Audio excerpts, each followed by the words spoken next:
to another Southbank investment bulletin. So I thought I would kick off and look at the FTSE 100. So it got up to 8,000 points about 5 months ago, and it retested it a couple of months ago. And the more back history we look at, well, we can see then that that is a new all-time high. And now the price is coming back down a bit. Now, then, of course, it does beg the question, is this a consolidation or is it a top? And I think what we need to start doing is keeping a particular eye on what's happening with the government bond market. The 2-year yield is up to over 5% now. And I think what's most particularly relevant is that this yield is higher than where it was in the immediate aftermath of the pension panic in October of last year. Now, we can see that yields compressed very fast after the Bank of England intervened. And what they basically did was throw money at the pensions, allowed them to unwind some of their leverage. And that leverage was basically because they had been breaking the rules on leverage, and they've been allowed to get away scot-free as a result of that. Of course, the reason that they were breaking the rules in the first place is because these pensions need a guaranteed return, and they weren't able to get it in the bond markets. So they were leveraging their positions in order to generate the returns necessary to meet their obligations. Now, what that also means is that because they were allowed to delever, or at least to meet their margin calls and to ameliorate the situation somewhat, that there isn't quite the same volume of leverage today as there was then. And that is why investors now think that the Bank of England will continue to raise interest rates, and that there is still potential for them to raise rates quite a bit from where they are right now. So the 2-year yield continues to push higher. Now, I think it's also relevant here if we just look at the UK yield curve. Well, now we can see that between the 1 month and the 6 month, well, then you still have a steep curve. But then from about 6 months all the way out to 9 years, this is an inversion where each yield is lower than the last. And we've had an inverted yield curve in the USA now for almost a year. And it's one of the best and most reliable lead indicators for a future recession that we have for the US markets. You don't have quite the same cause and effect relationship between an inverted yield curve and recessions in the UK. So it's not something to panic about. However, because we have inverted yield curves in a large number of countries right now, it does give us a very clear picture that monetary conditions have tightened up, liquidity conditions are tightening up, and that eventually there will be knock-on effects. So then I think it's important to just look at lots of different portions of the market individually. And here we have the AIM 100. So it was in weaker territory in here today, and it is now dropping back down. It's made a new reaction low. So this is not a strong looking chart. It looks like a chart that could potentially break on the downside. And then if we look at the mid caps, which would be the FTSE 250, well, then it's also starting to roll over.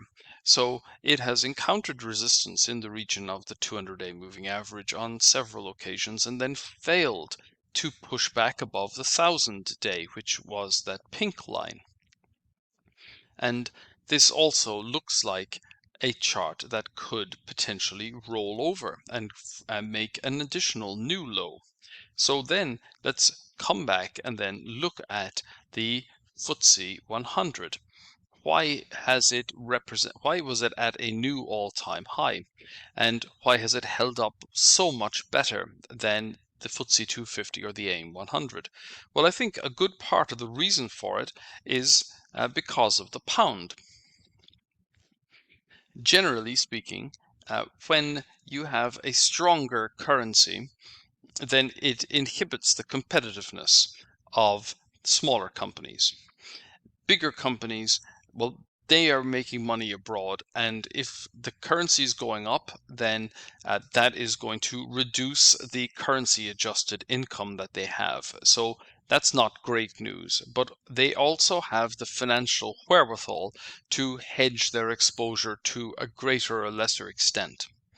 And of course, then we also have the fact that a lot of the big companies in the FTSE 100 are not only international, but they also tend to be rather defensive. They're the kinds of companies that tend to do reasonably well regardless of what happens. They're the ideal blue chip type companies.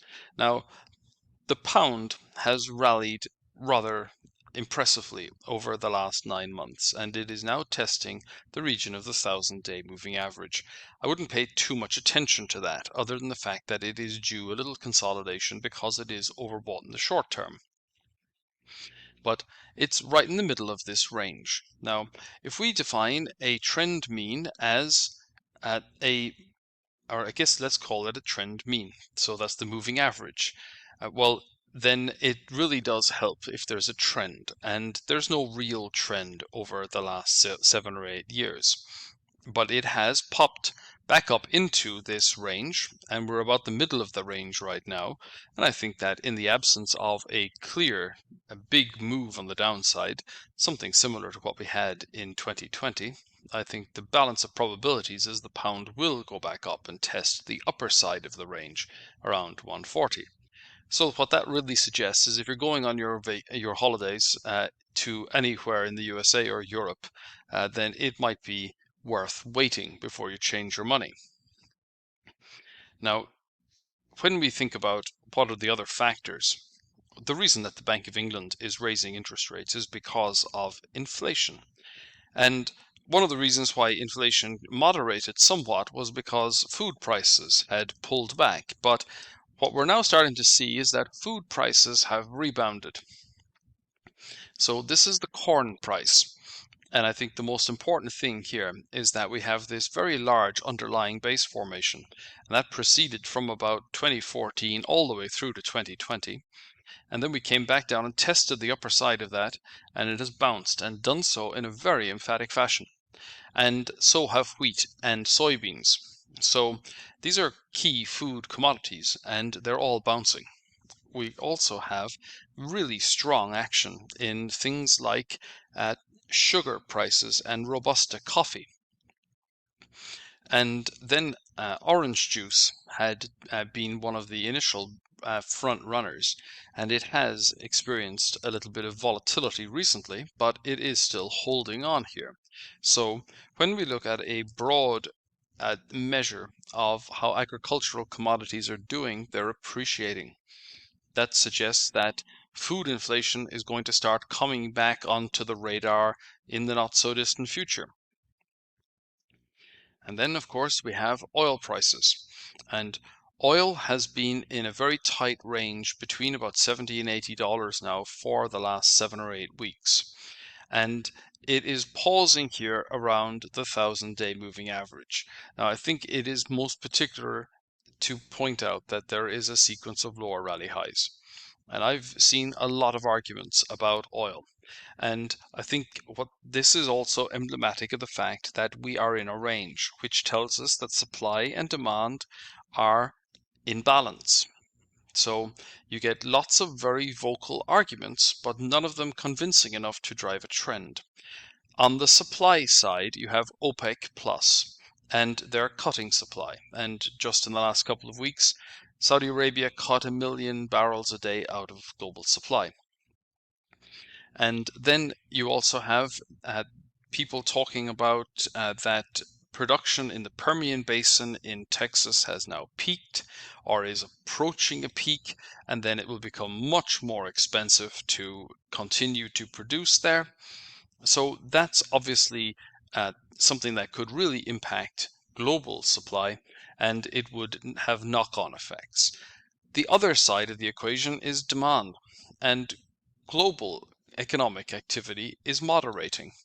And we might not have clear recessions just yet, but definitely economic activity is moderating, and most particularly in China.